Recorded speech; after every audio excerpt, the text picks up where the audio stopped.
Hello, I'm Kimberly, and welcome to the weekend edition of the Native News Update. It's Friday, September 19th.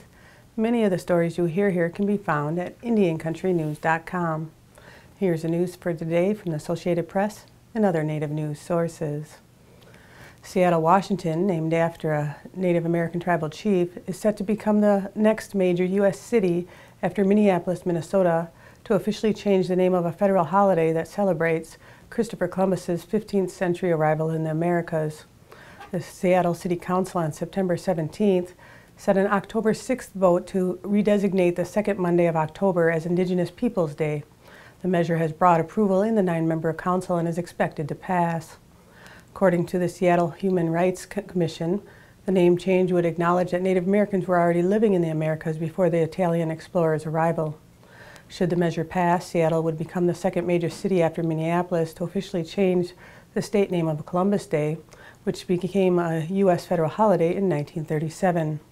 Several states, including Alaska, Hawaii, and Oregon, do not recognize the federal holiday, and the California city of Berkeley stopped recognizing the day in 1992. 3 years after the University of Minnesota Duluth established the nation's first Master of Tribal Administration and Governance program, the school will begin offering an online bachelor's program for the same curriculum. The program, approved by the University of Minnesota's Board of Regents, will aim to teach students federal Native American laws and the most effective tribal management and governance practices when it becomes available next fall. The online program is a result of the tribal members across the state asking for an off-campus alternative to the in-person classes. Tad Johnson, director of the Master of Tribal Administration and Governance program, came up with the idea upon realizing that those interested in the studies across the country could enroll in courses if they were able to do so remotely. The Association of Fundraising Professionals, Washington chapter, will honor the Muckleshoot Tribe as an outstanding philanthropic organization at its November 5th National Philanthropy Day luncheon. More than 1,000 donors, volunteers, leaders, and other supporters of nonprofit organizations are expected to attend the luncheon at the Westin Hotel in downtown Seattle, Washington, making it one of the largest National Philanthropy Day celebrations in the nation.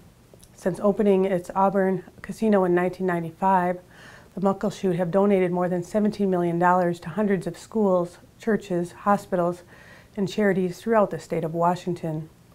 As the tribe has become more prosperous, so has its philanthropic giving.